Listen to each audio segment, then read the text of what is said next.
Yeah.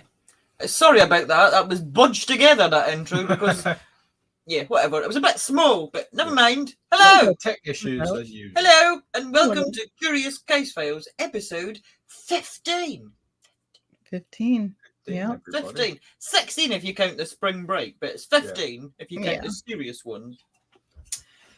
Happy Tuesday, everybody. Yeah, thank you for joining us once again. Yeah. And, yeah, my hair has been, thinks it's curtains. So I don't know what's going on with my friend, so I do apologise for that as well. Kelly, it is 15 already. I know. It's crazy. I can't believe it either. But actually, before we proceed, Danielle Alvis traumatized me just before we began. I said, Kelly's having babies today, isn't she? And she said, oh, she had babies a couple of days ago. It's on Facebook. So I was like, oh, babies. And I ran to Facebook. I ran all the way to Facebook thinking, babies. And it was like, and bubbles and like sacks. And by the way, we're not talking about babies. Like we're goat babies. About, yeah. I was expecting to see little fluffy goat babies, and I've got like, yeah. I thought it was. I know they were triplets. That was awesome. I didn't mean to traumatize you, but you said, "Oh, did she have the baby?" You said she put it on Facebook. I thought there was going to be little cute, fluffy baby pictures. I was like, "Oh, I mean, afterwards they're cute and fluffy." Yeah, and she sounded like she was in pain. Poor little goat. Anyway, but it actually ties in. Triplets. It actually ties in with what we're going to cover today: having babies, birth, repopulation, or lack thereof. Indeed. So, congratulations on the triplets. Yes. Yeah. This week, we're going to dive into quite a controversial subject, but one what need to be discussed, really. Because you're either, when you talk about this, you're either deemed as being on the far left or the far right. There's no in between. Now, I'm just going to put it right out there. I am not on any side because I think all politicians are a bunch of twats, and I don't like any of them. So I'm in the far middle. Yeah. I think that a lot of people are on the fence or just not sure their stance because they don't know what we're going to cover today. Especially minorities aren't aware of the true history of what happens and what's gone on and how it fits into today's world. Well, a lot of people are scared to talk about these topics as well because you're called all these names that don't make sense. Like you're like, oh, it's hate speech. It's not hate speech. It's history. It's the truth. Yeah. Yep. And if you ignore it, you're deemed to repeat it. Well, most of the time you're not even taking sides. You're just putting the evidence, and that's what the trouble is. You daren't speak about it because a lot of the people you've been blocked by saying things. You can't even start the conversation, which is really hard to have. I mean, we'll see how this one goes, but see what they do with us. But we're trying to be selective and careful with some of the words, obviously. Yeah. And you'll have to, fill in the blank spaces, I suppose. I think politicians on both sides are just different sides of the same coin, and they're all twats. That's my opinion. Don't come for me. Yeah. Well, and I would agree with I think Kelly put in there that it's eugenics is not a political problem. It really isn't. It's a humanity problem, and it's about elites and those thinking that they have the right to choose. Yeah, it's Right, so we're going to begin with just a little brief thing about eugenics. If you don't know what it is, it's not gardening or anything. It's not it's not studying plants. It's derived from the Greek word eugenes, which translates to good birth. Yeah, so that's a great start. It's used to refer to someone who is hereditary endowed with what is called, according to supporters of the eugenics movement, noble qualities. And by noble, I'm not assuming they mean like brave and like, oh, I think they mean like hierarchical. Hierarchical? Is that a word, Danielle? Hierarchy. Make it a word. It's a word. Hierarchical. It's a word now. it's now a word. Well, hierarchy. So that's what I think they mean by noble qualities. That's just my opinion. Don't come for me. Okay. But it's not just a modern idea. In fact, all kinds of these practices have been about and implemented. I nearly said that wrong. I don't know what I was going to say there. For centuries. In ancient Greece, for example, what's he saying endowed for? Endowed. I don't know what Bob's on about. Hereditary endowed. Oh, endowed. Yeah. So in ancient Greece, the philosopher Plato, we've all heard of Plato, suggested selective mating to produce a guardian race. A guardian race. To protect us all and watch over us all. Yeah. In Sparta, every child would be inspected by a council of elders, which is a bit creepy, to be honest. And they would decide if the child would live or not. Can you imagine what that put the poor parents through? Yeah. The Samnites were an ancient Italic people, and that don't mean that they were a font that was slightly on the skew. It means they're from Italy. Yeah. Danielle, did you just learn something new? I learn something every time I'm with you guys. It's not a font, what? Yeah, they're from Italy. And they, being of the leading class, would select 10 perfect males and 10 perfect virgin females.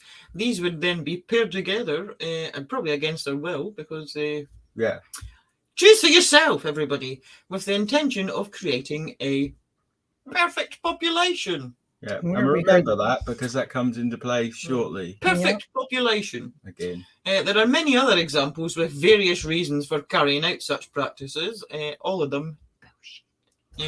However, one of the constant in all these examples is that the people in charge of, or who are trying to and eventually implementing these ideas, are a selective group of people with wealth, people with influence, people with power, people that we would deem today to be elites. Elites. Yeah. Well, although I didn't agree with the word elite, because there's nothing elite about these people, but that's whatever. Regardless of the reasons they used or the excuses that they gave for pushing their views and practices, their real purpose has been the same. And it all comes down to one thing: population control. That's right. Yes, that German dictator may have done this as well. Well, I think that a lot of people are under the impression that he was the one who brought this to light, or he was the one that invented this. You'll find out. But as Lisa just mentioned in the history, which predated him, it goes not on. A new concept. And we'll tell you where he got his ideas from as well. Yeah. So when we say population control, we don't mean a control of population of all mankind. We're talking about a mission of the global elites throughout history, to remove anyone and everyone that they would deem as being a lesser human being compared to themselves.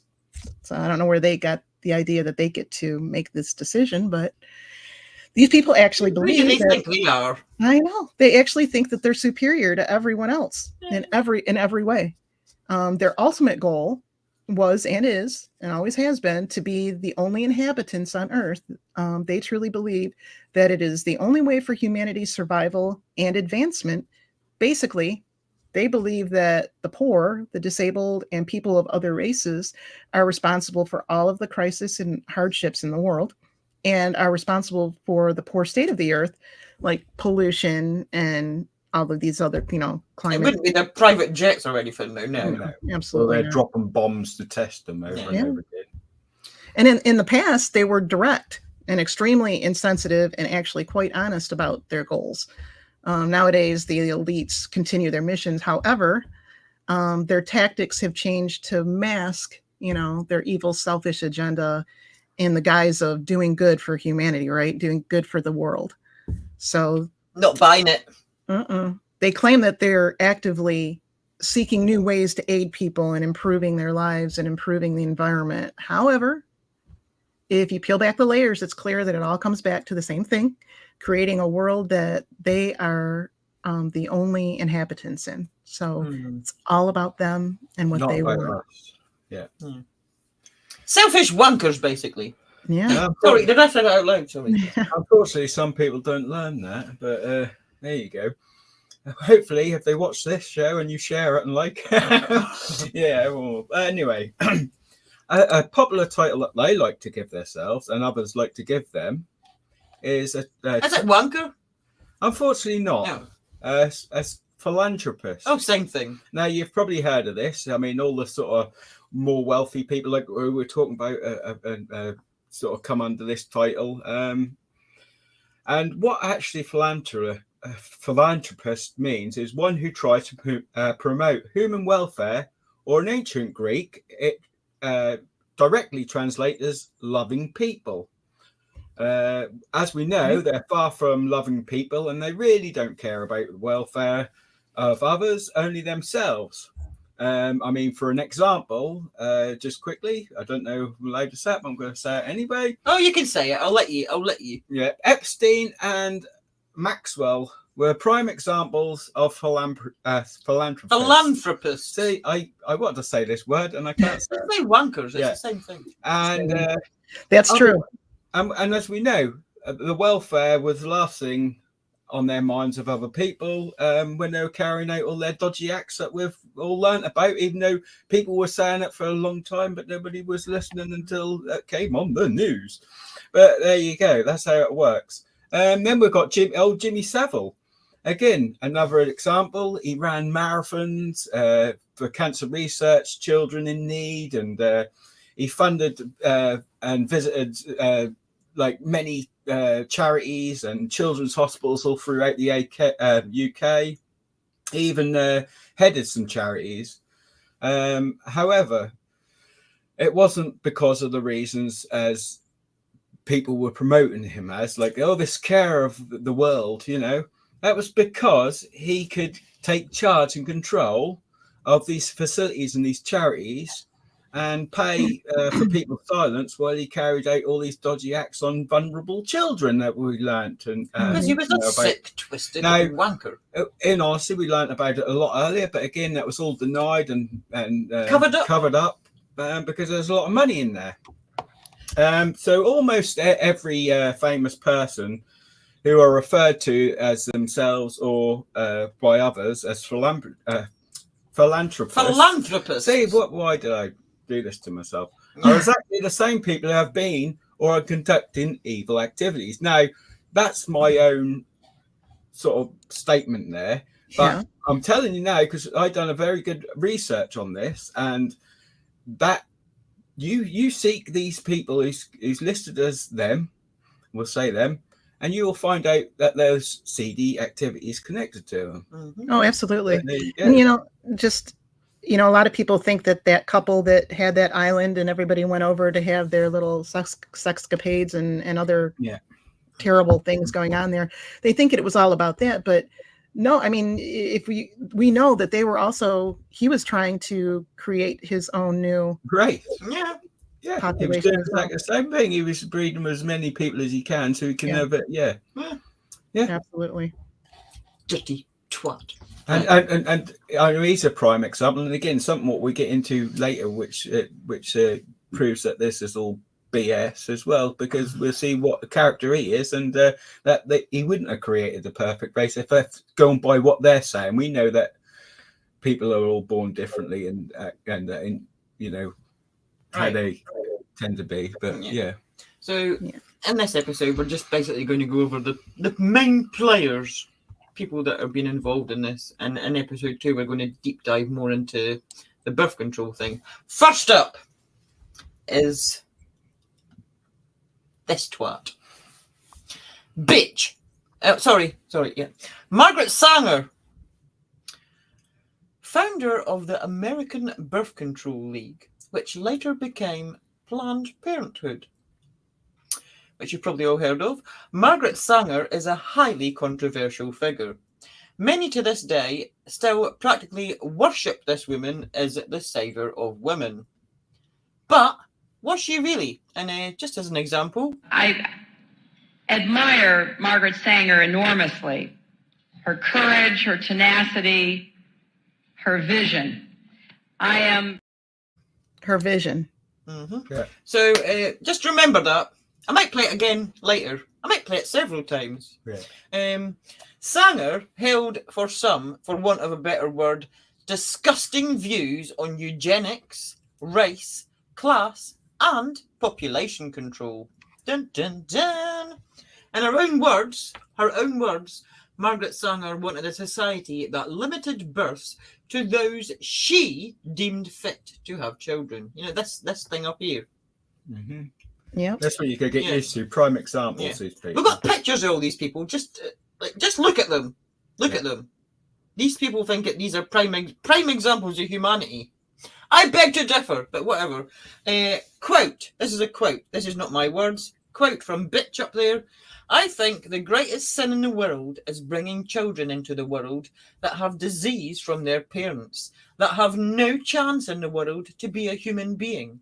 Delinquents, prisoners, all sorts of things, just marked when they are born. Because you know when they're born what they're going to be or what they're going to do. Because apparently, if your parents in prison when you're born, you're marked. You're a prisoner. You're a criminal. Yeah. See, Mr. Shut up, Margaret. Yeah, Shut up. Mr. E, as we just mentioned before, if he did have children, that there wouldn't be the perfect race as he was trying to claim. If that's what they're saying, that's not right. No, I don't know why. Again, who put them in charge? Yeah. Well, in 1916, she opened America's first birth control clinic. And you might be thinking, oh, great, you know, fantastic. What a hero. A lot of people would be, right? But as a member of the American Eugenics Society, this woman advocated, and I quote, improving the genetic composition of humans through controlled reproduction of different races and classes, end quote. And I know. And as to her personal beliefs, she's quoted again as saying, I personally believe that in the sterilization of the feeble-minded, the insane, and the syphilitic. So she just gets to choose who's going to give birth and who doesn't. Yeah. She also stated in October of 1921 that the most urgent problem today is how to limit and discourage the over-fertility of the mentally and physically defective. I would. I'm sorry, but I agree with Margaret there because to some extent, clearly she's mentally defective and she shouldn't have been born. I was going like, where were you going with this, Lisa? No, she's clearly got a mental defect. That she's got a God complex and she thinks that she gets to decide who lives and dies. So there's something wrong with her head. Yeah, well, she wasn't alone, right? Oh, she certainly wasn't. In April of 1923, the New York Times interview, she had this to say, quote, it means the cultivation of the better racial elements in our society and the gradual suppression, elimination, and eventual extirpation, which means excision or cutting them out, of defective stocks. But she wasn't done there. She continued, those human weeds which threatened the blooming of the finest flowers of American civilization. So you're, you know, human are stock and weeds. Yeah. And she had a little magazine, a pamphlet, one might say, called the Birth Control Review that she constantly published her bullshit in. We've got a couple of screenshots of some of the covers of that. Here we go. I don't know if you can see that. Can I make it bigger? There you go. Yeah. Right. So we've got like feminism, eugenics, the women voter, trying to put it all in. They're trying to make positive spins to, and put it all in with like female popular voting rights and yeah. And we got like morality and birth control, and we've got a quote here, another quote for Margaret. Danielle, do you want to read that quote for Margaret? No. I might vomit in my own mouth if I've got to read it. The most merciful thing that a large family does to one of its infant members is to kill it. Bitch. Sorry. Did that just... Bitch. I just can't believe that she actually believed this. Yeah, and people actually bought this as well and read that quote and things like that and saw some of these things and thought, oh yeah, she's a great woman, yeah. And then we've got this cracker here. It now remains for the United States government to set a sensible example to the world by offering a bonus or yearly pension to all obviously unfit parents who allow themselves to be sterilized by harmless and scientific means. In this way, the moron and the diseased would have no posterity to inherit their unhappy condition. Ask the government to first take off the burdens of the insane and feeble-minded from your backs. Sterilization for these is the remedy. The remedy. Shut up. No, and she was a saint, you know. I mean, she's still. Sorry, just excuse me, and defined it. I admire Margaret Sanger enormously. Her courage, her tenacity, her vision. Really? Yeah. Really, Hillary? Well, actually, she's probably being very honest there. Well, let's take a look at the next image and see actually what her vision was. Is that not the next image? Wait a minute. Oh no, that comes up. No, yeah. We'll get there. We'll show you. Yeah. Am I jumping the gun? We'll We're see gonna what let Jamie That's good talk. Danielle. So keep that in your mind, everybody. Keep that in your mind. Danielle's jumping ahead. I'm jumping ahead. Go ahead, Jamie. Go ahead. In 1939, after opening a clinic in Harlem, Margaret then launched. Yeah, Jamie doesn't want to say this because no, I feel he thinks he feels bad saying it, but that's what they called it. That's what it is. They called it the Negro Project. Yeah, that's what they called it. That's not us saying that. They called it that. Yeah, right. And that was an initiative supported by black leaders. And you know, supported by black leaders. Well, we'll find out why. Whatever. The program used the facade of improved health and family planning as an attempt to limit the black race. Despite the plethora of evidence she left behind her to her abhorrent ideas, the political far left to this day will seemingly, as we just saw... We can see it again. Do you want to see it again? Yeah. The political far left will not abandon this woman. I admire Margaret Sanger enormously. Her courage, her tenacity. So they still... So they still today idolize her and put her on the pedestal, as we can see, and and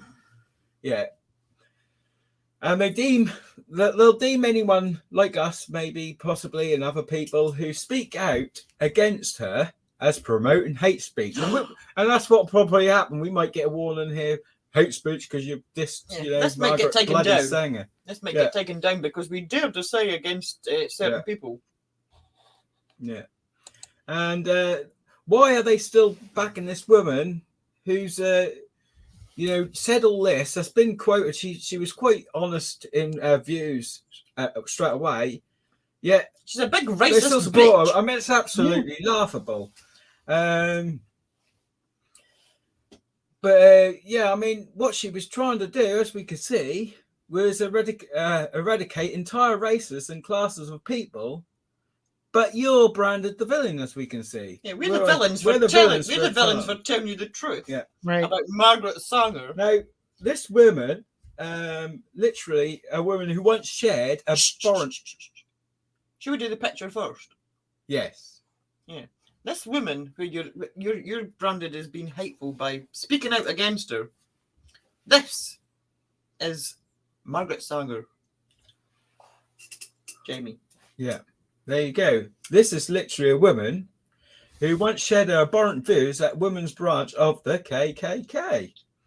But the far left continue to praise her work whilst ignoring and attempting to rewrite her dark history. Now, when we talk about the left, we know the sitting or the stealing president today also attended one of them parties, but funerals. Yep. But there you go. Mm-hmm.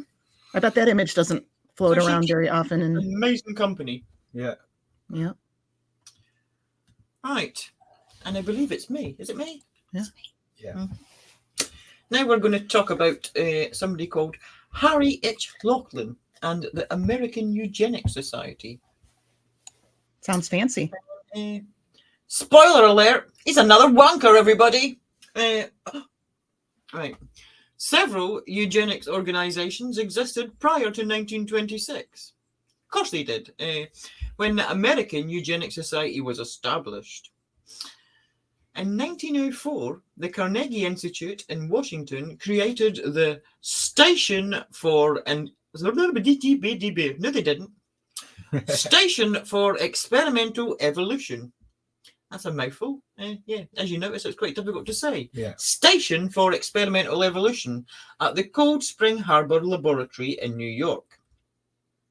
This laboratory was founded in 1890 by geneticists Albert F. Blakesley and Charles Davenport. Davenport created the Eugenics Record Office within the laboratory in 1910 because we need to keep records.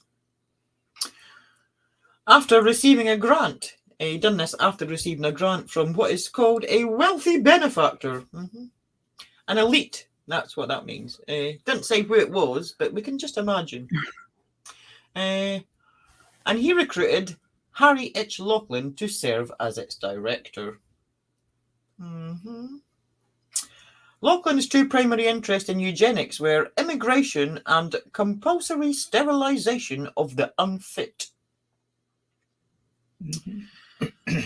I despair. Anyway, after years of collecting data, because he was a born twat and whatever, and writing articles, hateful articles about how these people are lesser than him, Laughlin was ready to publish a book. Oh, yes, he was. And he was ready to publish his book.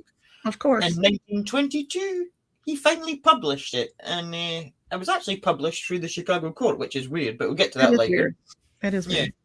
So in 1922, he published Eugenical Sterilization in the United States. What a bloody title.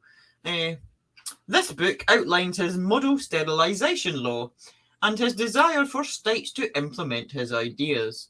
He claimed that if the law was enacted, the genes from the most, this is him saying that, the genes from the most worthless 1/10 of our present population would be eliminated within 2 generations.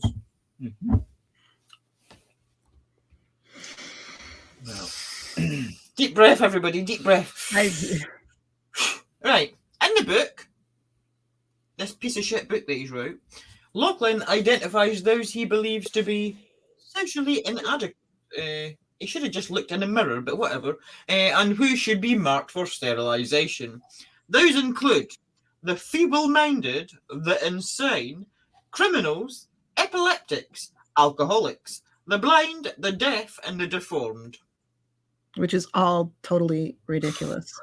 He's so full of shit. Well, Many of I think, like, I've got just thought of something. You know, what would they think? So, would they have eradicated what's his name? That scientist who was in the wheelchair. Stephen Hawking. I was just gonna say, how many people that had, some of these issues. poor, being, having deformities or not being able, born deaf, blind, whatever, that have been able to contribute to society in such a positive way, had they fallen into his hands, would never have been born or been able to go on and contribute. This is Harry, and this is his book. As you can see, he's a fine specimen of a human being, everybody. And that's his shitty little book that he made. So Laughlin's book established him as a leading eugenics expert. Of course it did. Though he printed it only a few thousand. There was That's not something to be proud of, though, is it? Well, in his mind and those that were with him, yeah. But for the rest of us that know better, absolutely not. I wouldn't want that part of my historical biography. Yeah. So he printed only a few thousand copies of the book, but he put them in the hands of some high-ranking men in the U.S. government and in their offices, of course. And he hoped that this book would resonate with the men and influence them to create laws based on his ideas. And Laughlin's aspirations came to fruition. Which blows my mind that it actually worked. Well, he actually read this bullshit and thought, "Oh, what a good idea!" Yeah, but that says there what Danielle said already: high-ranking men. So they gave it to the people that are going to push it, didn't they? So that was the plan, right? So many states began passing eugenic sterilization laws. Now, don't quote me, but I want to say I read that it was like 38 states, something like that, had done this. It is disgusting. But his influence was felt beyond the United States because, of course, the news gets out there, and this is the idea of what the elite want to do. Laughlin did more than distribute his book to bureaucrats in the U.S. He also sent it to bureaucrats in Germany. I wonder what happened there. And I wonder what happened there. His ideas resonated with German officials, and they began to model their eugenic sterilization laws after his. Uh-huh. So, I can't even. yeah, we know it came next there. According to a University of Michigan article, quote, the Third Reich's 1933 law for the prevention of offspring with hereditary diseases was modeled on laws in Indiana, and California. Under this law, the German regime sterilized approximately 400,000 children and adults, mostly Jews and other undesirables labeled defective. Yeah. End Obviously, quote. we're saying undesirables in quotation. Well done, Harry, you massive wanker. Mm-hmm. So 3 years later, the University of Heidelberg in Germany, they awarded an honorary doctorate degree to Laughlin for his work in race hygiene. Just Race the hygiene. title, race hygiene. That's ethnic cleansing. Yeah. Ethnic cleansing. Yeah. Race hygiene. Hygiene, clean. He began working as a member of the editorial boards of a number of German journals that were devoted to this whole idea of race hygiene. So, like I said, we know what happened over in Germany after this, but you can thank Laughlin and people like him. Yeah, they You can put a fuck spin this on that. wanker. Yeah, and they put a spin on it, trying to make it. Oh, we're go to war to fight this, and that's not the case at all. Yeah. Let's get rid of him. Yeah. Bye bye, you twat. In 1906, John H. Kellogg, the cornflake man, Yeah, cornflakes. a medical doctor apparently, even though Why? yeah. What? Why is a medical doctor making cornflakes? Well, I that's know. probably a whole It's not the topic, but that's a whole different episode because there is a rabbit hole involved with John Kellogg. oh yeah, there is. Yes. There is. Yeah, he's trying to make them sound healthy so he can sell them, obviously. But anyway, he founded the Race Betterment Foundation in Battle Creek, Michigan. The Race Betterment Foundation sponsored 3 conferences between 1914 and 1928, culminating in the 1928 formation of Eugenics Registry for Family Biological Records. The American Museum of Natural History in New York financed the Galton Society. The Galton Society took its name after its founder, Francis Galton, who was a UK eugenist and a cousin of Charles Darwin. I think somebody mentioned that in the chat earlier. Yeah. The Galton Society. There he is. Look, there's Francis. Look at this state. Yeah. Look at his. He looks like his face has been bashed in with something, but he's perfect apparently. Now, some people think that he coined the term eugenics. Yeah. No. Well, I mean, if you were married to him, you'd probably bash his face in if he said this sort of thing. But he's not exactly the perfect specimen, is he? No. Look at the chops on him. Mm-hmm. But that's their version, isn't it? The Galton Society focused on racial anthropology and was involved with the Eugenics Education Social in London, England, which played a major role in the 1908 foundation of the English Eugenics Society. In 1912, Leonard Darwin, son of Charles Darwin, held the first International Congress of Eugenics in London. That's him on another side. Another fine specimen of humanity right there. Indeed. More than 300 people from England, Europe and the US attended this conference. The growing support for the eugenics in the next decade prompted the Eugenics Record Office of Cold Springs Harbor and the American Museum of Natural History to sponsor the 1921 Second International Congress of Eugenics in New York. See, these are all wealthy and that, but they still want all this sponsorship from you, the people, and others. Yeah. Scientist Alexander G. Bell, you might recognize that name, served as an honorary president during the Second International Congress of Eugenics. Irving Fisher from Yale University in New Haven, in Connecticut, proposed the American Eugenics Society. So they're all making them now. They're all at it. Yeah. They're all on the bandwagon. Oh, let's go. Push this, agenda. Yeah, I'm looking at the fact that they had these annual international congresses over there, and they called them Congress of Eugenics. Makes me wonder, like today, like, you know, we've got these Davos things that happened every year, and things like that. You know, it's like carries on. And just to have a look at some more of these people, here's Alexander Graham Bell. Never would have guessed. I never knew that about him till we did this. I never knew that. Neither did I, and he's Scottish, and I'm so disappointed. Yeah. And Irving Fisher. Fine examples of humanity. These people think that these are perfect. These are a perfect species, and everybody else needs to go. Mm-hmm. You can see it wouldn't work. So even if they got their way, they'd end up. They'd with have people, to put up with themselves. A combination of this. Yeah. It's just funny how things happen. I mean, like Galton himself, he didn't start putting all of his ideas into actual thoughts and works until he read Darwin's works. You know, and it's just it's how it's, pardon the pun, or, you know, no pun intended, evolves into something else. All right, so this twat here, Irving Fisher. Yeah. Fisher, is it me? Yeah.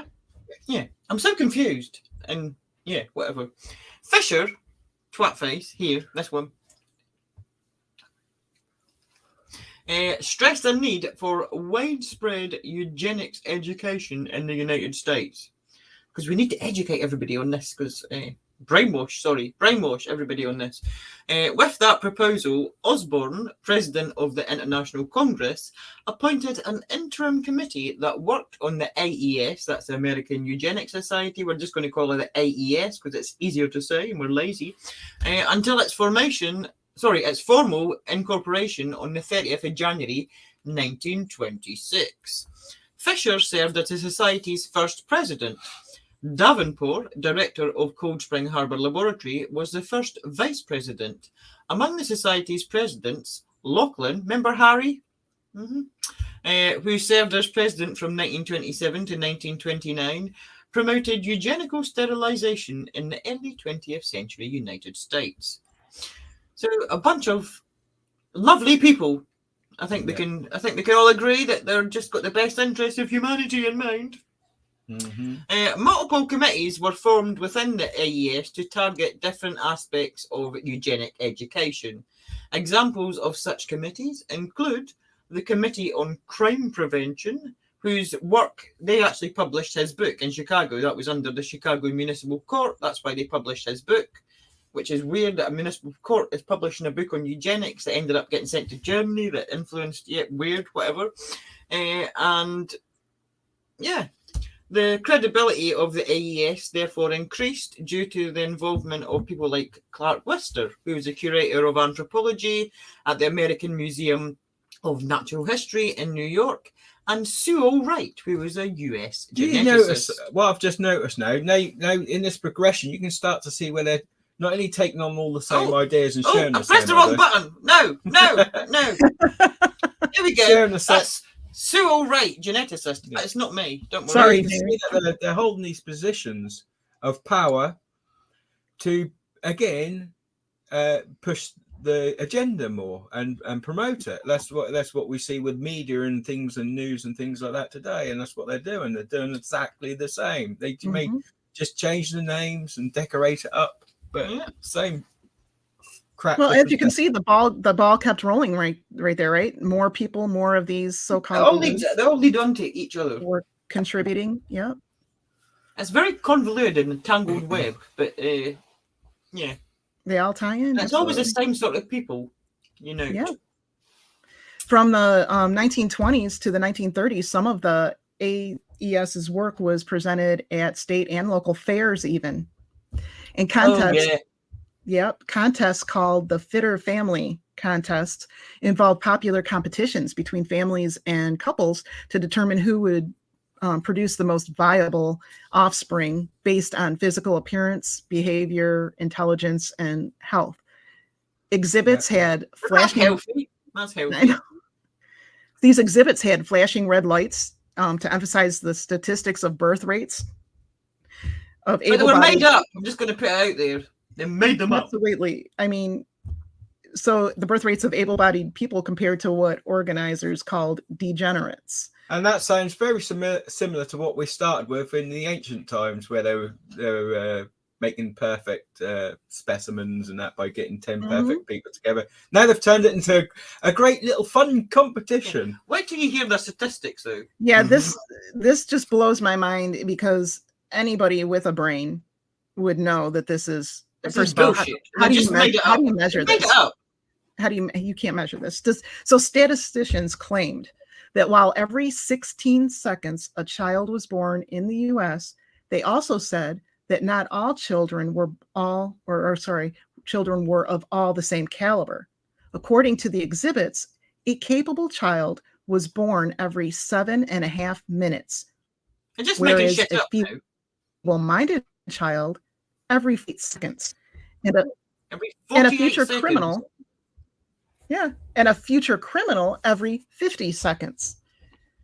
And they're just making this shit up. They've got nothing to back this up. No. It's got no basis in reality whatsoever. There's no way that they could possibly know these things. But to display potential economic benefits of adopting eugenics, the exhibits included the statistic that every 15 seconds, $100 of taxpayer money went towards supporting mentally ill patients. Taxpayers' money. Some of the taxpayers' money were going to mentally ill patients, and that was them, basically. So yeah, we just seen some of the little displays here. I think we've got some more. No, we've not. We've got this though. Here we go. The first one, the families competing in the Fitter Family Contest, meant to find the most eugenically perfect family. That was in Topeka, Kansas in 1925. And then we've got from Washington, D.C. in 1931, babies competing in the Better Baby Contest, because that's healthy. And there was a little article from it about the registering human pedigrees, how Kansas develops fitter families, a remarkable experiment in eugenics. This was in the newspaper. I mean, it's ridiculous. Yeah, so it's there. It's ridiculous. People say we just, people like us make it up, and we, because conspiracies, and there it is, all there in black and white. The next one I'm going to show you is another one of the displays that they had. I mean, we've seen, if I just go back, we've seen this bullshit where they're made up statistics, basically telling you that like every so and so seconds a mentally ill baby's going to be born. Really, stop making shit up. But this one, this is disgusting. This is another one of their displays. Yeah. Now they actually took dead guinea pigs. They could have used pictures, just putting out there, but they actually pinned guinea pigs to this board, on the board to emphasize this. And it's like color inheritance in guinea pigs. You've got 2 white guinea pigs, and if they breed together, they're going to make all white guinea pigs. And then they've got 2 black guinea pigs, and if they breed together, they're going to make all black guinea pigs. And then they've got a black guinea pig and a white guinea pig, and if they breed together, they're going to make hybrid black. So you're going to, apparently, according to them, eradicate all the white guinea pigs. Piss off! Well, it is. I mean, it's so superficial. Yeah. I mean, this picture actually is really proof itself to show you how lack of empathy they have for others and other beings on this earth. Because, again, like Lisa said, they could have had pictures, they could have had diagrams, but no, they had to kill a bunch of animals and stuff them up on a board, which is ridiculous. Pin dead animals to a board to try and brainwash you into the fact that if we don't get rid of the black guinea pigs, then there's going to be no white guinea pigs left. Bullshit! Well, and again, it just goes to show that they're not telling you the whole truth there either. I mean, obviously they don't take into correct. Yeah, because they're not even taking into like characteristics and dominant and recessive genes. Like, do they want, blue-eyed, brown-eyed, things like that? I mean, a bunch of horseshit. Indeed. Yeah. Which turn is it? I think it's mine. No. My hair's like my curtains are opening. Wait a minute. Carry on. My curtains are opening. Lisa's gone back to the 1990s, everybody. No. Carry on. Henry F. Perkins, who was president of the IES from 1931 to 1933, worked closely with Margaret Sanger and the American Birth Control League. I love that name, right? That's the only thing what I like about him. Sarcastically, again, they're so up their asses and they think they're so wonderful. They call themselves the American Birth Control League. Make it sound like something out of Marvel, and they're doing so much great work for everybody, and they're saving the planet. And that's exactly what it was. Yeah. America's wealthiest elite played a significant role in the advancement of eugenics, as we've mentioned several times before. People such as Andrew Carnegie, Henry Ford, J.P. Morgan, John Harvey Kellogg, Warren Buffett, Procter & Gamble, and the Rockefellers all have donated millions for eugenics-based research. Yeah, and So contrary to what Jamie just said, this is a picture of the eugenics twats, not the Justice League. Just putting out The there. Justice League. Yeah, the Justice Yeah. League. Again, that's the same names you hear repeatedly over the years. It's the same people sending the same message. Yes. By the 1930s, many of the wealthiest people in the world were members of the American Eugenics Society. Today, billionaires have begun focusing their money into large population control projects, such as drum roll. Wait a minute. Yeah, thank you. As the Bill and Melinda Gates Foundation. Yeah. We've all heard about them recently, haven't we? And before anybody watches, like, oh, how dare you say that that's a population control project? Just you wait and see. Yeah, you wait and see, Sonny. And the Jim. same names, like you said, just keep popping up, right? The same agenda. Right, just before we continue, I've got another picture to show you. Because this is just stupid. It's ridiculous. This is what these people were pushing, basically. Now, this is a class studying what is called the Bertillon method of criminal identification based on measuring body parts. This was in Paris in the early 1900s. And they would look at they would measure your nose and like your ears and stuff and the distance between your eyes and determine if you were a criminal or not based on those measurements. Now, I will say the one on the bottom right, that forehead's a bit criminal, but really? Exactly. There's yeah. If your nose is like a certain amount of centimeters long, you're a fucking criminal. Oh, well, actually, they could have a point when we look at the UK royalty family. They all got big noses. And they're all off to prison with them. They're showing men and adults there, but they did this to children. They would put them on the table and they measured the children and their features and decided, how they were going to fare. And then we've got some eugenicists with their little placards in this next picture, and I'm just going to read them to you because it's ridiculous. Right, we'll start for the right because I can't really figure out what the one on the left says, but I cannot read this sign. By what right have I children? So if you can't read, you're not allowed to have children. That's basically what that's saying. Yeah. We've got, would the prisons and asylums be filled if my kind had no children? Wow. Mm-hmm. Yeah. And we've got, I must drink alcohol to sustain life. Well, shall I transfer that craving to others? And I think the one on the left says, I am a burden to myself and to the state. And the state. Should I be something? Should I be allowed to procreate? Propagate? No, I don't know. No, that one in the middle. Look, he said, would the prison asylum be filled with if my kind had no children? Well, newsflash, that didn't last well. Today, that's starting to get filled with your kind, as we've spoken about earlier. These philanthropists. Because you're clearly all criminals, aren't you? Exactly. So tough. Wankers. Anyway. Yeah. And one more little thing, just going on about the eugenics laws and what have you, yada yada, etc., etc. This is actually a sign that you can find in Indiana.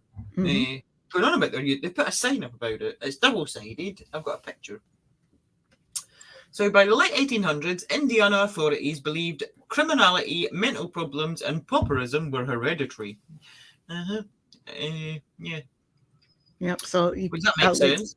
Various laws were enacted based on this belief. In 1907, Governor J. Frank Hanley approved first state eugenics law making sterilisation mandatory for certain individuals in state custody. So they were basically sterilising prisoners against their will. Sterilisations halted in 1909 by Governor Thomas R. Marshall. Continued on the other side. So you just walk around a little sign to the other side and it continues. Indiana Supreme Court ruled 1907 law unconstitutional in 1921. Citing a denial of due process under the 14th Amendment. 1927 law reinstated sterilisation, adding court appeal, so they started doing it again. Like, really? Yeah. Approximately 2,500 total in state custody were sterilised, what it doesn't say, against their will.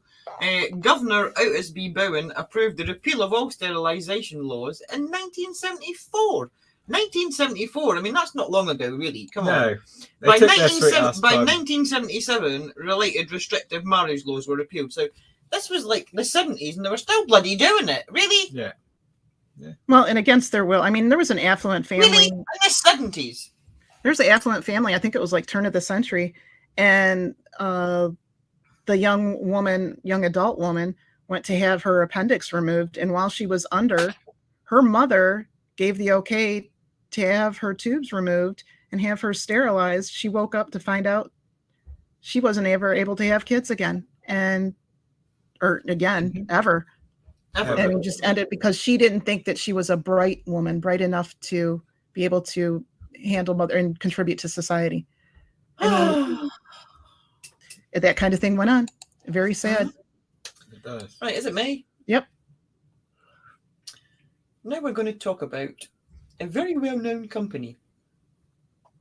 You might have heard of it. And we need to start in 1837 just to give you a little bit of the background. So in 1837, there was two little blokes. One of them was called William Proctor. Excuse me. I need a drink. Tickle. Right. One of them was called William Proctor, and no surprises here. The other one was called James Gamble. Did they call him Dick for short? What, James Gamble? No, William. Not James. Oh. Yeah, there's no reason Right. for that. Yeah. I was like, what? Yeah. Right. So, unsurprisingly, they created a company called Procter and Gamble. Very Yeah, creative. you've all Very heard that. creative. Yep. Very creative. So this started out as a simple soap company in the tough economic times before the Civil War. Procter and Gamble has grown into a company that makes a little bit of everything now within the household product sector. We take things like candles and soap for granted these days, but back in 1900s, candles were essential for light because they didn't have any electricity, obviously. Right. And the availability of hygiene products was a bit limited, so they were a bit, They cornered the and market on it.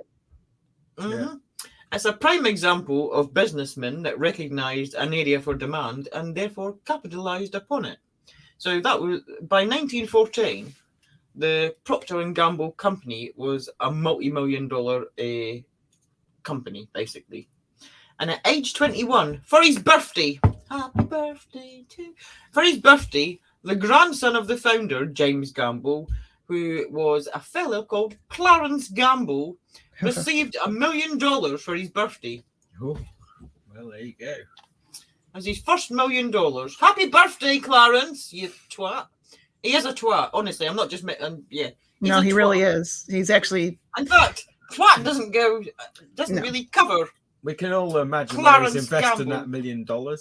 You might think, oh, he's got a name like Clarence. He must be like an angel, like in that film. But he's not. He's evil. Anyway, after graduating from Princeton University in 1914 and Harvard Medical School in 1920, the now Dr. Clarence Gamble began his residency at Massachusetts. What was it called? It's Massachusetts, but some people Massachusetts. Massachusetts.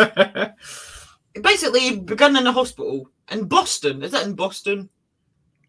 But no, Boston is in Massachusetts. Oh, whatever. That's somewhere. the state. Yeah, Massachusetts. Yeah. That place. My dad said, spoiled little prat. Yeah, we actually said that before the show to Danielle. Danielle said, Anyway. prat? What? you might be wondering to yourself, why are we talking about Clarence? Well, we're talking about Clarence because he was a massive racist. Sorry, I mean, he was a massive eugenicist. Yep. I got the wrong est. Watch your wrists. And Danielle Alves. Okay, I've got a really big tickle in my throat. So Gamble, he began a friendship with pro-contraceptionist Dr. Robert Dickinson and, of course, Margaret Sanger, the founder of the American Birth Control League, the parent of today's Planned Parenthood Federation of America. So Gamble's son, Richard, who was the president of pathfinder in the 1970s. He traced his father's interest in population control back to 1924 when Gamble first met Dickinson, the doctor, and urged the young millionaire to take up the work. Take up the work. Take up the work of like being a wanker. Yeah, yeah. As a result of the associations with Sanger and Dickinson, Gamble naturally gravitated into what would become his life's work over a 40-year period of population control. Call it an obsession if you spend 40 years looking at population control. You're a bit obsessed and maybe a bit tapped. Yep, population control, eugenics, and contraceptive research. Now, throughout his career, Gamble was a prominent champion of eugenic sterilization, of course, and he fought for laws that were mandating the sterilization of mental ward patients and the performance of vasectomies on unfit males. Unfit. Under whose guidelines. Clarence was fit. Yeah. In this way, he sought to eliminate hereditary forms of illnesses and retardation, according to the eugenics theory, right? He messed himself. He wrote more than 100 articles, of course, for medical and scientific journals, and almost all the articles concerned various contraceptive methods and devices, things like spermicides. Okay, now this was a word that I hadn't heard before, but pessaries. That's when you shove it up. You shove it. Inserted into the woman. That's for next time. You basically you got a suppository. You know what that is? Oh yeah. Right, so you're shoving it up the back end. A pessary gets shoved up the front end. Yes. That's me shoving it up the front end. Pessaries like foam, jellies, powders, diaphragms, the oral pills, IUDs, etc., things like that. So as Gamble continually sought new and better contraceptives in his own ongoing quest for the perfect one. From 1923 to 1938, Gamble taught pharmacology and did research at the University of Pennsylvania's medical school. So they're putting it in the education system. Yeah. Brainwashing. Yeah. Yep. While there, he helped invent an electrical stethoscope that broadcast by loudspeaker the sounds of the heart and the lungs, which was probably the only instance of non-contraceptive research undertaken by Gamble. So basically, what that translates to me is the only thing he ever done that was actual proper medical. Yeah, that really benefited. The rest of it was bullshit. That really benefited, humanity in its use and its form. So, in 1933, though, Gamble was elected president of the Pennsylvania Birth Control Federation. It's the sound of that, the Birth Control Federation. I know. Sounds like something Star Trek. Star Trek now. We went through the Justice League onto Star Trek. We're now going to another galaxy. Yep. It was a state affiliate of Margaret Sanger's American Birth Control League. So you got the Federation and you got the League, right? You got the League. So here he is in the Birth Control League. He was a director. Yeah. Yeah. Some other things on here, though, and I've got like Mrs. Walter Rothschild and like I said, the same names. Yeah. So in December 1937, Gamble was appointed medical field director of Sanger's Birth Control Clinical Research Bureau. So we've got the Federation, the League, and the Bureau all around this birth control stuff. And at the same time, he became a member of the editorial advisory board of the Bureau's Journal of Contraception, and it was a propaganda vehicle for Sanger's birth control and eugenics agenda. So we've not seen him yet. He must be a prime example of humanity. Let's have a look, shall we? Yeah, let's have a look. There he is. There's the dweeb. Dweeb, exactly. That's a great description of him. Yeah, but he's got a receding hairline. He's clearly inadequate for. Imperfect. He's imperfect. He needs glasses. He needs glasses, so he must die. Yeah. Die. Doesn't have perfect vision. I'm joking. I didn't mean that. Yeah. Although he's already dead. I'm sorry. So obviously, birth control is a whole other aspect, a whole other issue. But as you can see from what we've talked about today so far, the idea of birth control that started out here was actually the control of who was going to be birthed, Yeah. not the part where couples today make the decision Like themselves. controlling their own I know destiny. You're not controlling your own destiny; it's being controlled for you. Exactly. Yeah, I know we joked about these words, federation, league, and then the bureau, but they're not daft. Well, that's kind of daft people in some sense, but they're not daft people. That was done purposely, because now we've got the bureau, which sounds authoritative. We've got the league, which sounds, in the federation, which seems like they're big, large group of people, you know, and the league, which sounds like they're off to save the world. It's done deliberately. There's no mistake. It's not just, oh, what should we call it? You know. Yeah, you're right, Jamie. Yeah. Oh, Jamie's closed his thing. Jamie's going to tell us about North Carolina. I will. He will, but he closed his page down. I did. I can see what he's doing from here. I should hope so. He's sitting next to you. Got my beady eye on you. You have got my 35. Oh, thank you very much. All right. Here we go. Sorry about that. Jamie was being a twat. No, that's my mouse. That's all. No, just go ahead. Oh, the bad workman always blames his tools. My mouse is imperfect. I need a perfect mouse.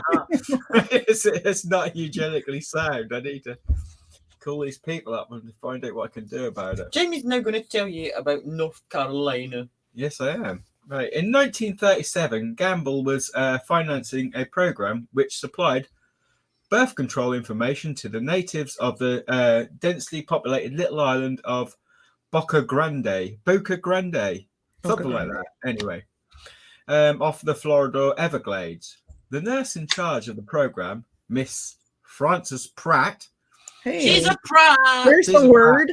And there's the word, and Danielle was like, "What?" Because I said, "Yeah, well, I bet she is a prat." What? Yeah, we said like when we yeah, she was a prat. Apparently, Americans didn't know that a prat is basically a twat. Well, see, we call them brats. We have heard of brat. When you said prat, I was like, prat. Yeah, you plonker. Yeah, I don't homesick. confuse it with plonker. No, homesick for a native North Carolina. Interested Gamble in that state as a good location for testing and proving his contraceptive methods. Proving his contraceptive method, that means sneaking all in there, you know. Basically, he's got a whole state now. Yeah.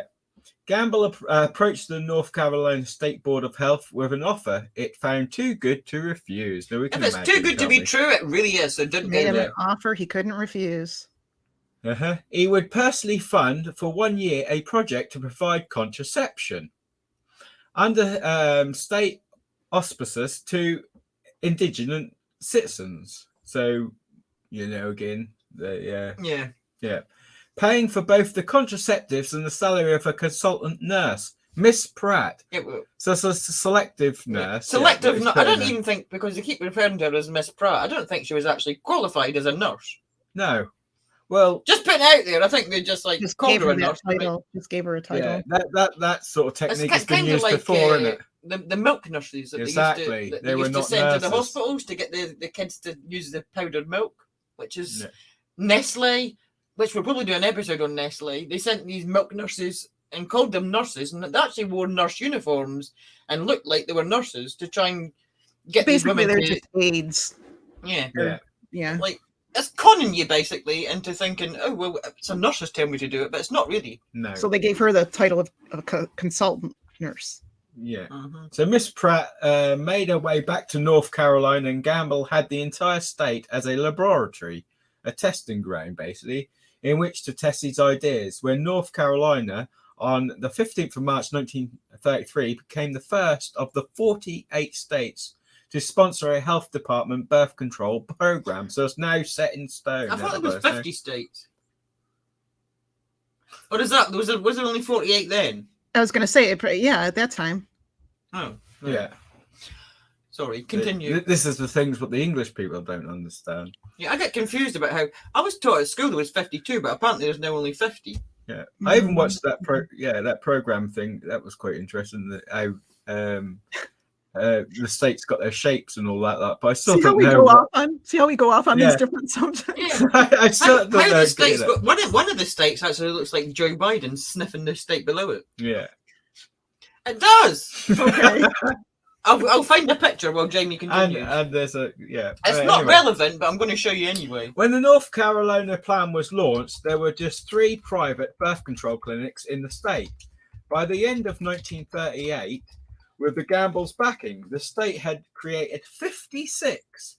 At that time, with less than 3% of the country's population, North Carolina had 13% of the nation's birth control clinics, which is a huge number. By mid-1939, the number of birth control clinics in North Carolina had risen to 62, second only to New York. So they're really pushing this crap, as you can see. Right, I wasn't lying. Wait a minute, I'm coming. I've lost my box. There we are. Right. I went off on a tangent. It's not relevant to anything. I just got to show Danielle. Do you know where Idaho is? Yeah, I know where Idaho is. Right, so Idaho is Joe Biden sniffing the state beneath him. Do you believe me? Show me. Once you've seen it, All right, can't show be me. unseen. Show me. Is it that one? Yeah. She's gonna lose the tab, people. Just Look, he's sniffing the state below oh him. my gosh. That's Joe Biden. Idaho is the shape of Joe Biden sniffing the Poor state underneath. Idaho. Poor Idaho. That's pareidolia. So I told you, it's not pareidolia, that's what it is. I'm telling you. Anyway, that was completely irrelevant to anything. Yeah. Well, not really, because there is a little link to all of that. all of that. But yeah, politics. Anywho, are you Back finished to your- news. I'll finish my bit. Yeah, It's me then. you can Yeah, it's continue. Right, now that we've looked at Joe Biden sniffing America, cited by some as modesty, it's probably actually an attempt for him to distance himself from what he was doing for fear of repercussions. Gamble wrote an editorial for the Journal of Contraception, praising North Carolina's progressive and intelligent contraceptive program, whilst completely hiding and ignoring his own involvement in the project. Gamble offered his congratulations to the state for this marked pioneering advance in public health work. That's his words. In effect, he was like, "Yay, well done me, look at me, what I've done," but he didn't say that. But yeah, well done me, look at A me. pat on his back. Anyway, the contraceptive which Gamble provided to North Carolina clinics was foam powder and a sponge. Well, that's an invention coming from a perfect person, isn't it? With perfect ideas. Yeah. Oh, Foam you found powder and a interesting sponge, other ones. So everybody. you've got some foam powder and you've got a sponge. I wonder what you do with it. Shall I tell you what you do? Put it on with 5-minute crafts. Shall I tell you what? Shall I tell you what you do with it? I think we could Yeah. figure it out. Right. Well, you put it. You shove it somewhere. That's all I'm going to say. It was chosen for its ease of use, since individual fitting was not required. You just sort of shoved it up there like that. Yeah. One size fits all. Inserted. Can we say at least inserted gently? Do we have Yeah. to say like shoved Keep it up? saying shove it up Shove there. it up there. Yeah. And a visual aid, just in case you're not sure. Inserted Yeah. gently. So you're just inserting it gently into an orifice. That's even worse. That's what Danielle asked me to say. And especially for his interest in the method. He was very interested in this method. Yeah, I bet and, he was today, but Anyway, at the time, he was experimenting with various... I bet he was. I'm not finished my sentence. Right. At the time, he was experimenting with various foam powders. He was probably snotting them up his nose because he's a bit... no, he's not. I just made that up. Don't come for me. Including his own personal concoctions. Mm-hmm. And now he could ascertain the method's effectiveness and safety. So he didn't know if it was safe at all. Until He's doing afterwards. this to ascertain its safety by giving it to all the women to shove. Yeah. Sorry, to insert. and you To know what? insert. Ah. I don't even want to think about how they monitored Exactly. these experiments. You don't want to think about that. You No. you want to go get some Procter and Gamble soap and wash your brain out when you Yeah. thought about it. Exactly. So, yeah, apparently prospective patients were allegedly selected on the basis of a definite medical indication, which might be no more than the fact that they'd had as many as 4 children, or women that were in poor economic circumstances, or having had 2 or 3 children in rapid succession. In the latter case, 2 North Carolina physicians involved in the project stated that a careful medical history and examination will usually reveal sufficient evidence of poor health to make childbearing a definite risk. I think anything involving these guys is making things a bit of a risk. Hate's a strong term, but I just really dislike these people. Oh, I hate them. I hate them. You might not want to go there, but I'll go there. Fucking hate them. And my curtains have opened again. I'm sorry. Close your curtains. You're revealing way too much. Way too much. Yeah. Anyway. So one of the leaders of the contraceptive project, Dr. Roy, was it Roy or Ray Norton? Roy. Yeah, in a frank admission, noted that the strictly medical indications supposedly required for a patient's enrollment in the program are sufficiently elastic so as not to deny service to those deserving it, namely North Carolina's indigenous population, especially when they say deserving. That's what they think is deserving. Uh-huh. Mm-hmm. Especially, you deserve to be sterilized because you're not good enough. But we knew what they meant when they were where they were going with this, and especially it's Black residents or those who were sick or disabled. So getting back to Gamble weighed in with his own eugenics remarks in noting that unfortunately the increase in North Carolina's population was allegedly not coming from the more intelligent levels, no, but rather from the underprivileged class. Gamble told underprivileged people are not intelligent. Yeah. He told his class, or his audience, that they were in a strategic position to improve North Carolina's next generation by correcting the present undesirable differential birth rate. I would argue that he's undesirable. If he's spending 40 years trying to make powders to shove up people's We've got side effects now, people. If he's dedicated 40 years of his life to find a safe powder to shove up, but again, you're talking about effective, in my opinion. Don't come for me. And like I just said, he's talking about undesirables and people in poor communities and things like that. If we look back at history, how many people, famous people or contributing people, came out of poor communities? Yeah. It's just this whole thing is bass backwards. Yeah. It's just crap. Bass backwards. That was a quote from Danielle Elvis, and that's going to be on a T-shirt coming soon. Bass backwards. Well, here we go again. No, my mouse isn't working because I'm taking the piss out with Jamie. I'll just mention while Lisa's getting herself ready. Oh, he's got other words you don't want to say. XB says Jamie lost weight. Yeah, I've lost a little bit of weight because the doctor stopped my medication. I've got Crohn's disease and I couldn't eat for a couple of weeks properly because that's what they do because they're asses. Anyway, continuing. In 1939, Margaret Sanger's new Birth Control Federation of America, a merger of our American Birth Control League and a research arm, the Birth Control Clinical Research Bureau, designed a Negro project. And he hates saying that which word. sought to bring about a major birth rate reduction amongst American Negroes. But they call it that. That's their word. Here's the trouble. That's their words. Here's the problem with it. Why I hate it is because there is alternatives, but the trouble is you can't use because you're either getting bad and you're not allowed to use them. You don't know what to use anymore. I actually don't know what to say. I mean, you don't know. Are you allowed to say black, colored? I don't think that's as derogatory as what a lot of people think. And in this particular context that we're talking about today, it was actually the Black population or the people involved with it that named it the Negro Project. Uh-huh. So well, they like we mentioned it. Yeah, they were in charge, weren't they? They were put in charge, whatever.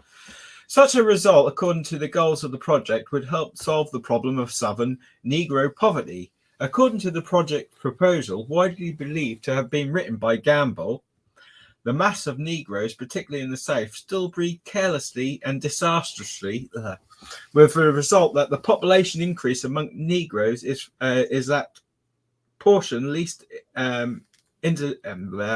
I'm getting my words mixed. Right. Some of my eyes are going funny. You're gonna let change The it. quote is the massive Negroes, this is their quote, not our words again, particularly in the South, still breed carelessly and disastrously, with the result that the population increase amongst Negroes is from that portion, least intelligent and fit, and least able to rear children properly. Yeah, thank you. Really?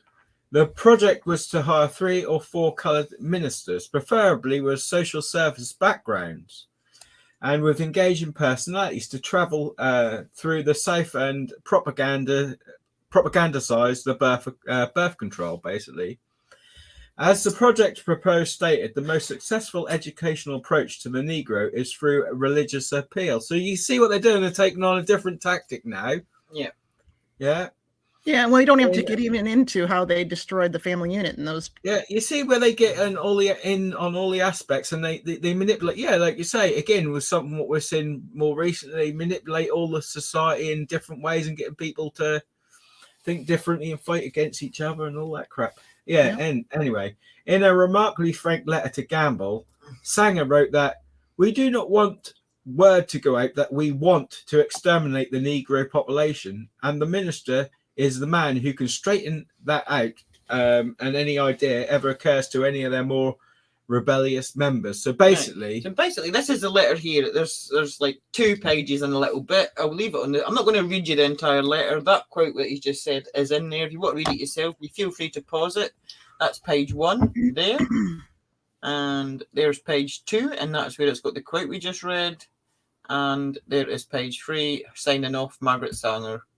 So feel free to pause the video if you want to read that in its entirety. And I'm sure she didn't want this letter being seen in 2023 to further solidify what she was actually pushing, but it's worth a read.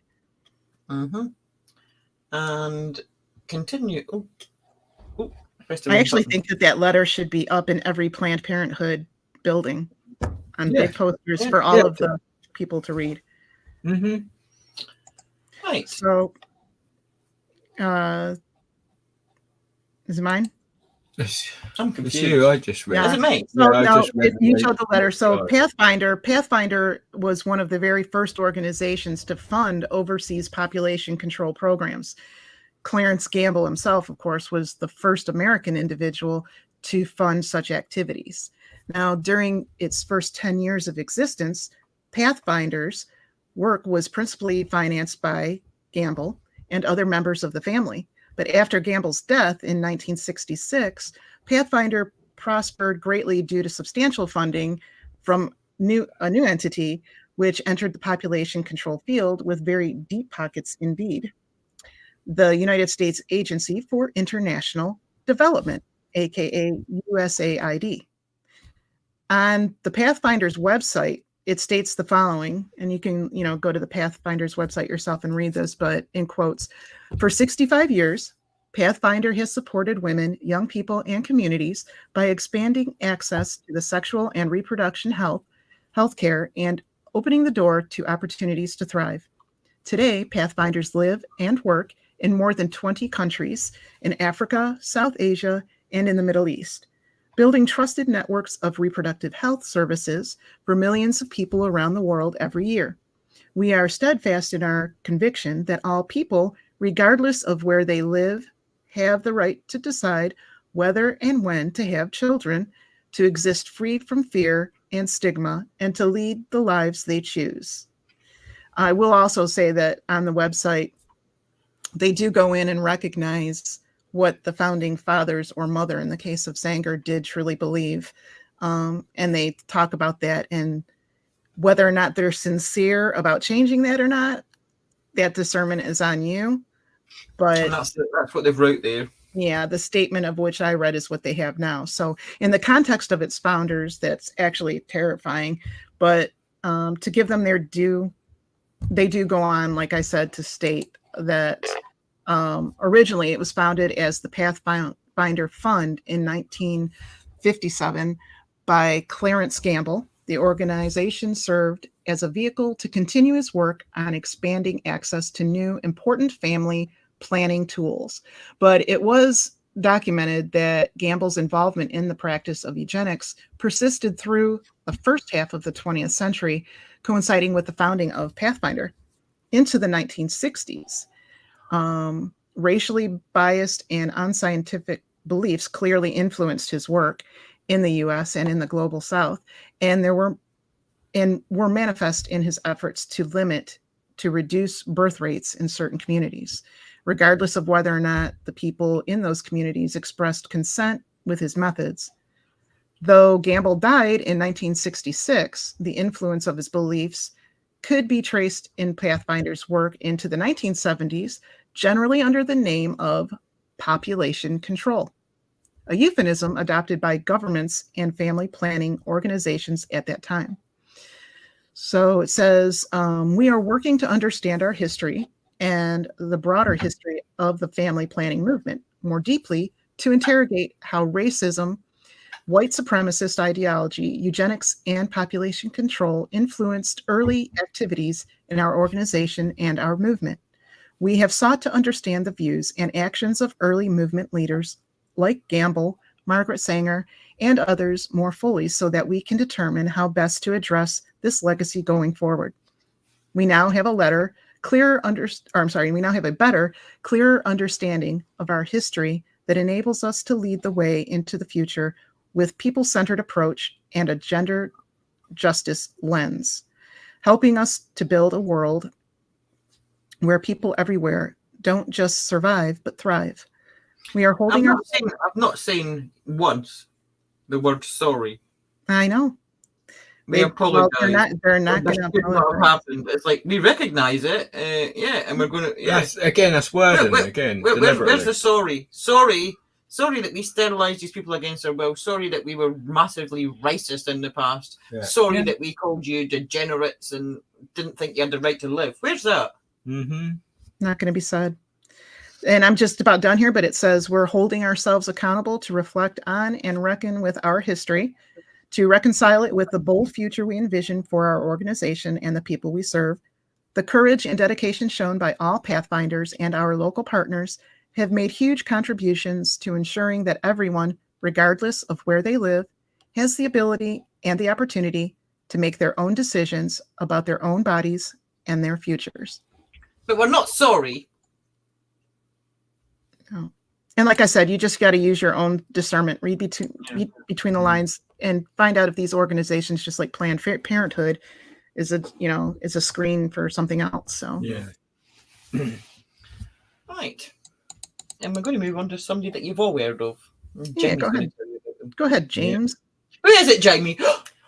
Oh, well, we may have mentioned him slightly a couple of times during this show, and we've heard all about him. He's quite prominent in the media and everything at the moment, pushing agendas again, similar agendas, make what you want of it. But remember, this guy just helped make computers. But yeah, it's Bill Gates. No. In fact, it's You're lying. Bill Gates' father, William H. Gates Sr., was head of Eugenics group Planned Parenthood. In a 2003 interview with PBS, Bill Myers, Gates admitted that his family involvement in the reproductive issues throughout the years has been extensive. Through the Bill Gates and Melinda Gates Foundation, I don't know why I said Bill. I could have said Bill and Melinda, but whatever. Yeah, whatever. Gates have been conducting tests for the past decade with new vaccines. Shouldn't have said that. New jabs on poor people in African countries and other places. According to the Fact Truth and Natural News articles from 2013, the Bill and Melinda Gates Foundation went into a small village in North Chad and jabbed. Nearly got me. Jabbed. At least 50 children with a new meningitis drug developed specifically for Africa called Menafrivac. I think I can say that. Creative. In these articles, a cousin of two of the children affected states that within 24 hours, they all had developed like horrific side effects, headaches, vomiting, convulsions, and ultimate paralysis. Yeah. Yeah. Awesome. Now, then, this is fact-checked online, obviously. So I'm going to just tell you what the fact checker said. Yeah. Now, there's always a fact checker. And people would type these things in and see that it's been fact checked. They wouldn't even bother opening up and reading the article. If you actually read the fact checker, it's like, doesn't make sense half the time, but whatever. I headed over to the top search for the fact checkers for this, and it was on africacheck.com to read their version of events to see what they say really happened in Chad. And frankly, I wasn't convinced. Because first thing it stuck out to me is at the top of the page, it tells you that the Bill and Melinda Gates Foundation provided 11% of their income in 2019. So they're not biased at all. They've not got any bias. They've got no horse in this race. No. So straight out the door, it's like, yeah, they pay our wages, but we're going to fact check. Yeah, whatever. But apparently they investigated, so I read on. Now, reading the entire thing and not just taking the Google result saying that this is not true. If you read the entire thing, it's very interesting because these children did, in fact, get ill after the jab that they were given, the Menafrevac jab, in this village. It did happen. So the cousin that went to these platforms and told them was telling the truth. So they did get ill. However, according to this Gates Foundation funded, completely independent, non-biased website, it was mass hysteria, a mass psychological illness called collective obsessive behaviour by them. They claim that one child who didn't receive the shot did complain of a similar illness, which to me was probably a headache because you're not having convulsions and complaining on the floor like, oh my God, I'm having convulsions. No. But they claim it was all on their heads. They just, all these children, collectively, over 50 children, just had a mass psychosis. So they write this, but who actually believes this? I mean, there are people that actually would believe that. And to me, that's bullshit. It just doesn't make sense. Yeah. It doesn't add up. Now, they claim that the whole paralysis part didn't happen at all, because obviously that's the most shocking part of it, that these children ended up paralyzed. But go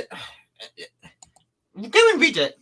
Go and read it. It's on africacheck.com, and it's about the Menafrevac claim that the Bill Gates Foundation went there and whatever.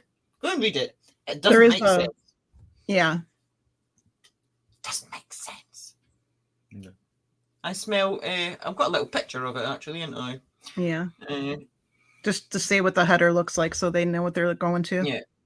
Let me just get rid of that one because I've still got that open. But this is what they say. They say these sort of things, what they've just said here. Right, so that is, we've got Africa Check, and it's like, yeah. Disclosure there at the top in orange. The Bill and Melinda Gates Foundation is one of their funders, providing 11% of our income. And then they go on to tell you that it's incorrect, that these children were just crazy and they all had a shared delusion. And they repeat it everywhere again because they control everything. And so people believe what they're saying.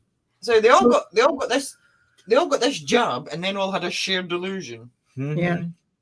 Sounds familiar. No coincidence. But I'm going to get called a anti-V conspiracy theorist, tinfoil hat wearing wanker for even telling you that. No coincidence there, right? Yeah. Right. And so to add to that weirdness there, that equation he gave at TED Talk in 2010. I've got a picture of that as well. Do you want to see it? In case you forgot. You have pictures of the okay. This. Oh, the equation. Yeah. So first we've got population. The world today has 6.8 billion people. That's headed up to about 9 billion. Now, if we do a really great job on new jabs, healthcare, reproductive health services, we could lower that by perhaps 10 or 15%. And that's out of his own mouth, that quote. I'm sorry? That's actually out of Bill Gates' mouth. Yep. If they do a really good job with reproductive healthcare, which is birth control, basically, it's going to lower the population. We're going to lower the population. Really? So yeah, then he makes this weird ass equation that you've got up there about lowering CO2 emissions and how you can get that to zero by lowering the Yeah, population. basically, he's saying that like you've got the CO2 emissions on one side, and that obviously is influenced by the people times the services per person times the energy per service that these people are using times the CO2 unit by energy. And if you can reduce, he said, if you can reduce this P to zero, you're going to reduce the CO2 emissions. So he's talking about reducing the amount of people. Well, I know what P's I can reduce to zero. It was all about reducing the amount of people. Yeah. To, Yeah. This is before they come up with the concept of blaming cows and farting as well. So in 2012, in a 2012 interview, Gates defended this by stating, amazingly, as children survive, parents feel like they'll have enough kids to support them in their old age, so they choose to have less children. This makes no sense whatsoever. it's stupid. It's stupid. It doesn't make any sense. If children, Is that all he could think of because he was getting backlash for saying it? Is that all he Yeah. could think of? Because it's fucking stupid. well, it's so, again, bass backwards. If children survive, people won't have any more. So he's stating that if they don't survive, people have more children. But if they don't survive, then they are not even part of the population equation. And frankly, If you're having more children because your children died, then that's not increasing the population. It's putting it back to what it was before your child died, because that child, it just doesn't even make sense. People don't even It doesn't make sense, Bill. But the thing is, people don't even think like this. Only these robots, these uncaring, heartless robots would think like this. Yeah. So it's And the notion. I mean, the notion of it. It's disgusting because he thinks that people only have children to have free caretakers to support them in their old age. I mean, it's absolutely ludicrous. And he puts forth the narrative that these people are only, spewing out more kids or giving birth because they are replacing the ones who died. That's disgusting. That's abhorrent. It kind of shows what a low opinion this man has and has of humanity, especially those in poor communities and countries with high birth rates, that he actually thinks that they have the amount of children that they do to increase the odds of one surviving to be their caretaker in old age. That's disgusting. It's disgusting. And we know actually a lot of times when people have children, and why they're continuously looking after the children. And why I still ask to this day, why is a man that didn't even graduate properly and ended up making a computer, that's all he why does he get so much say? I made Windows and it's shit. Woohoo! Why is he so involved in healthcare and jobs and birth control? What? It's none of his business. He made a computer. That's been a huge question all along, hasn't it? Yeah.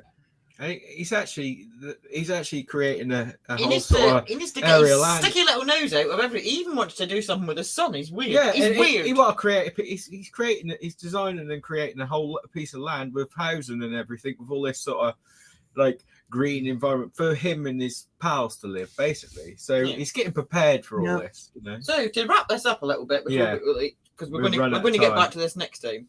As a society, we recoil in absolute horror when we are told of the atrocities that were carried out by the German regime during World War II. We're disgusted, and rightly so. When shown footage of it, or told the gruesome experiments that were carried out by so-called doctors and scientists, we are quite rightly repulsed. The dictatorship took grasp of the eugenics movement and not only embroidered it into their twisted agenda, but they acted upon it in an effort to create what they called a master race, the Aryan race, of white-skinned, fair-haired, blue-eyed humans with no genetic defects, no illnesses, no deformities, no abnormalities. This would be achieved by breeding purebred Germans from good stock, apparently, whilst getting rid of what they claimed to be the undesirables, basically the people that they deemed not only unfit to procreate, but unfit to live a life on this earth. Margaret Sanger, who is revered by people like Hillary Clinton. I'm going to play it again. admire Margaret Sanger enormously. Margaret Sanger held those exact same ideals. She believed that anyone not of a white upper class healthy stock were weeds, in her words, weeds that needed rooted out. Planned Parenthood is her creation, and it was created to weed out these so-called undesirables, even down to the locations of the clinics. If you actually look into it, the locations of these clinics are in poor areas with larger populations of what these sick, twisted freaks deem to be lesser races. Mm-hmm. That's where they're putting the clinics. You won't find one in the middle of a very elite area. I don't know what's a very rich area in America, Danielle. Well, I mean, you got affluent Beverly areas. Hills. Beverly Hills. Is there a Planned Parenthood clinic bang in the middle? I very much fucking doubt it. But whatever. Nobody, however, despite the fact that you show you footage or tell you what happened during World War II, nobody recoils in horror as this process continues under their noses. It's continuing under their noses. African Americans make up 13% of the American population, yet 36% of abortions carried out at these clinics, these Planned Parenthood clinics across America, are on African American expectant mothers. The maths just doesn't add up. It doesn't add up. It's because they're being targeted. They're being targeted because that's where they're putting their clinics. That's where they're putting all their information. That's where they're putting all their pamphlets out. That's where they're brainwashing, feeding it into you.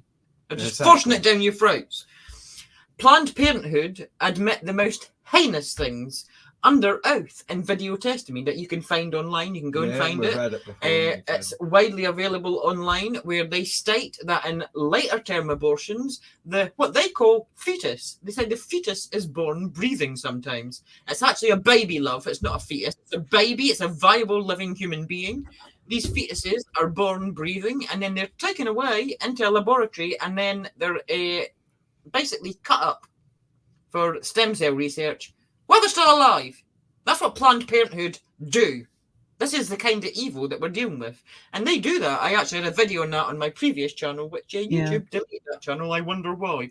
They do that. They've admitted it. Well, probably I might revisit it again because stuff it. I don't care. It's the truth, and the truth needs to be out there. People still support these institutions of evil. Evil that were built on a foundation of control and an abhorrent regime of population control and blatant bloody racism. Yeah. It's blatant. And you notice what these people do. They don't have the audacity to say all this and do all this, but they have the audacity to blame us for it. It's all our fault. Yeah, we're racist. We created the mess because they're the ones, like my dad actually said in the chat, they make all these areas poor because they engineer there. They don't spend the money on or waste the money on other places and got all this, put all this money wherever selling this sort of bullshit, investigating in all this, investing. And they create it, but they blame us. These next statistics were taken from a BBC article. They were actually putting this article forward to try and support the Planned Parenthood clinics and the need for them, because they're saying that the black people suffer if you close them down or if you get rid of them. So obviously, BBC, Jimmy Savile, that's all I'm going to say. Looks like I'm having some technical difficulties here. Are you guys seeing any of that? Yeah, I can see some flickering going on. We also have a video, I think, of that can go along with this in a couple of minutes too. We've got a little video. So quickly, it shows you the age groups, and poorer women are more likely to have abortions because that's where the clinics are. That's where they're putting them on purpose. And the next one, is black women are disproportionately affected. Now they're putting this like, if you try and get rid of these clinics, you're racist. They're trying to reverse the narrative here. Yeah. But if you actually look at it and think about it with a clear mind, logic, right? The US population, the yellow is the US population. 60% of the US population are white, yet 39% of the abortions carried out in America are on white people. You've got 34% black, 20% Hispanic, and 7% other. Basically, that is the other 61% of abortions are carried out on non-white people. even though there's only 40% of non-white people living. It doesn't make sense. It doesn't add up because they're being targeted. They're being targeted. Yeah. And we've got a little video to go with that. And that comes from Alvida King, who I believe is the niece. The niece, is it? The niece. The niece of Martin Luther King, talking about that very topic. Under the veil of secrecy and deception, 60 plus million babies have not been born because they were aborted legally since 73. 1/3 of that population belong to the African American community. A frightening and telling number, given blacks make up only 13% of the U.S. population. They're reinforced, But spot. the mainstream media are twisting this. Twisting If you're against Planned Parenthood, and you're the racist. Which is actually... It's so bizarre. It's so convoluted and twisted that it's just beggars belief. They control the media and everything, as we know. So again, that's why you're not allowed to say things. Yeah. And before we sign off, just going to leave you just to show you the kind of people. There's so many other people that we could have spoke about that have been involved with dishonourable mentions. Dishonourable. This is dishonourable mentions. People that support eugenics, support population control, and have not cared about speaking out publicly or telling people what their views are in the past, present, and future, because you probably will do it again. And we're going to begin with Teddy Roosevelt. And Danielle's going to tell you what Teddy said. Teddy said, "I wish very much that the wrong people could be prevented entirely from breeding. And when the evil nature of these people is sufficiently flagrant, this should be done. Criminals should be sterilized, and feeble-minded persons forbidden to leave offspring behind them." Yeah. No, Teddy. Surprised on that one. No, Teddy, you're wrong. And next up, in our dishonourable mentions, George Bernard Shaw. Jamie, what did George Bernard Shaw say? George Bernard what was his Shaw said, when I get to him, "We should find ourselves committed to killing a great many people whom we now leave living, and to leave living a great many people whom we at present kill." Okay. Yeah. "A part of eugenic politics would finally land us an extensive use of the lethal chamber. A great many people would have to be put out of existence simply because it was a waste of other people's time to look after them." Yeah. Wow. He looks like he needs looked after. Look at the state of him. Well, that statement seems like somebody needs to be looked after. I mean... Now, the next dishonourable mention is H.G. Wells, everybody. War of the Worlds. Yeah. "The way of nature has always been to slay the hindmost, and there is still no other way, unless we can prevent those who would become the hindmost being born." The hindmost is such a stupid word. It is the sterilisation of failures, and not in the selection of successes for breeding, that the possibility of an improvement of the human stock lies. Piss you, H.G. Wells. Piss you. You know, and let's not forget what we're talking about here is forced sterilization. Oh yeah, not even giving people. You don't want your consent; you just want to do it. Mm-hmm. Yep. You got Winston Churchill giving you the finger there. Danielle's going to tell you what he said. "The unnatural and increasingly rapid growth of the feeble-minded and insane classes, coupled as it is with a steady restriction among all the thrifty, energetic and superior stocks, constitutes a national and race danger which it is impossible to exaggerate. I am convinced that the multiplication of these feeble-minded, which is proceeding now at an artificial rate, unchecked by any of the old restraints of nature and actually fostered by civilized conditions, is a terrible danger to the race." So he was okay with these other people when he was, sending them on the beaches, fighting them in the air and in the sea. Yeah. He's a twat. Because they were getting killed, weren't they? Yeah. So he was okay with that. Next up, Jacques Cousteau. Jamie, what is he saying about this whole eugenics bullshit? "World population must be stabilised. And to do that, we must eliminate 350,000 people per day." Yeah, he's a bit sick, isn't he, old Jacques? "This is so horrible to contemplate that we shouldn't even say it. But there you did. But the general situation in which we are involved is lamentable. Now, the thing is, I mean, we've seen them old stones what got knocked down not long The ago. Georgia Guidestones, yeah. We can see who made who was behind that. The same kind of people. And then we've got Francis Crick. In an attempt to solve the problem of irresponsible people, and especially those who are poorly endowed genetically, having large numbers of unnecessary children, sterilization is the only answer. And look at the state of him.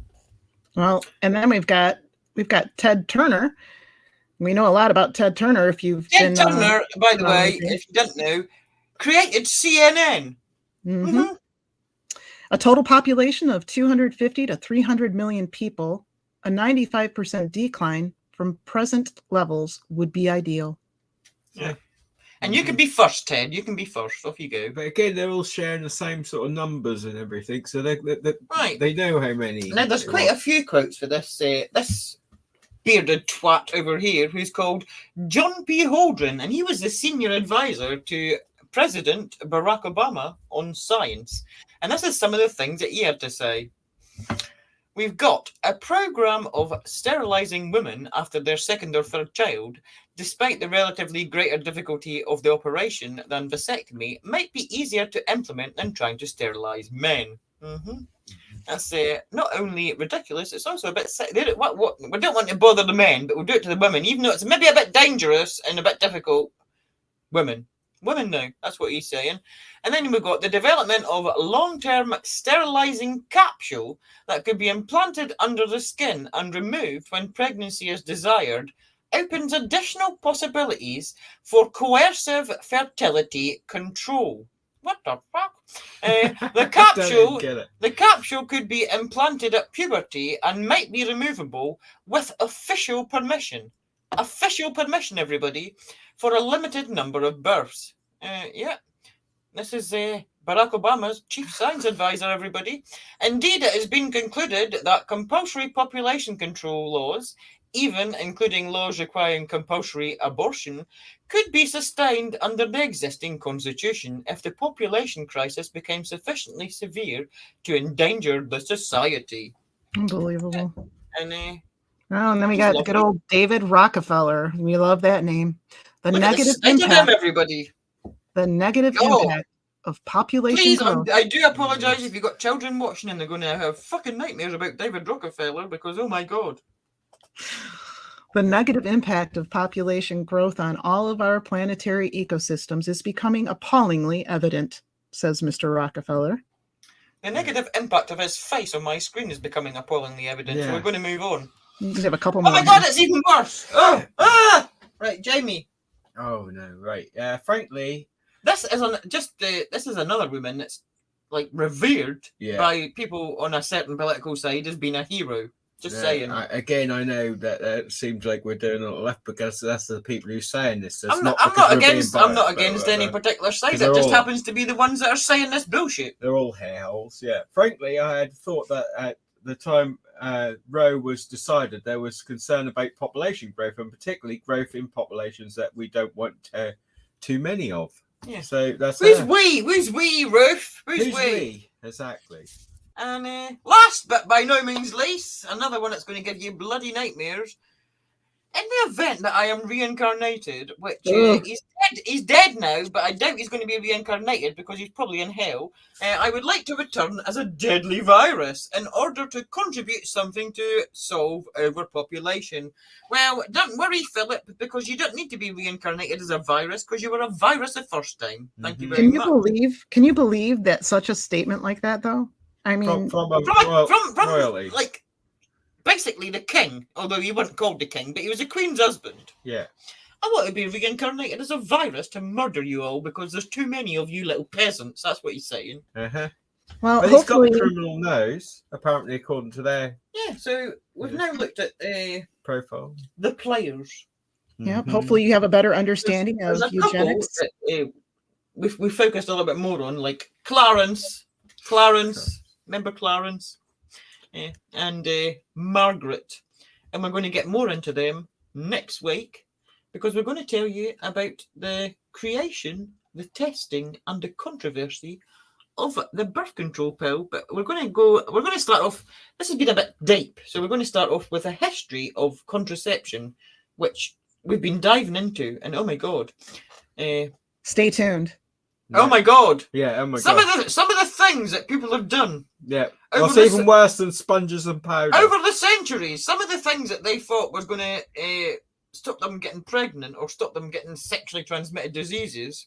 Yeah. Oh my god. So this week we went over the eugenics and the history of that and what it actually, the message is there. Next week we'll talk about more about the actual contraceptive devices and things like that, the methods. Yeah. Yeah. And I'm just going to put, if you like lemons, have as many lemons as you can possibly have in the next 7 days, because you might never want to have another lemon again. Mm-hmm. That's all I'm going to tell you. In the meantime, take care of yourselves. Stop watching CNN, because look what Ted said. Yeah. Look what Ted said. And we'll see you. And we'll see you Danielle.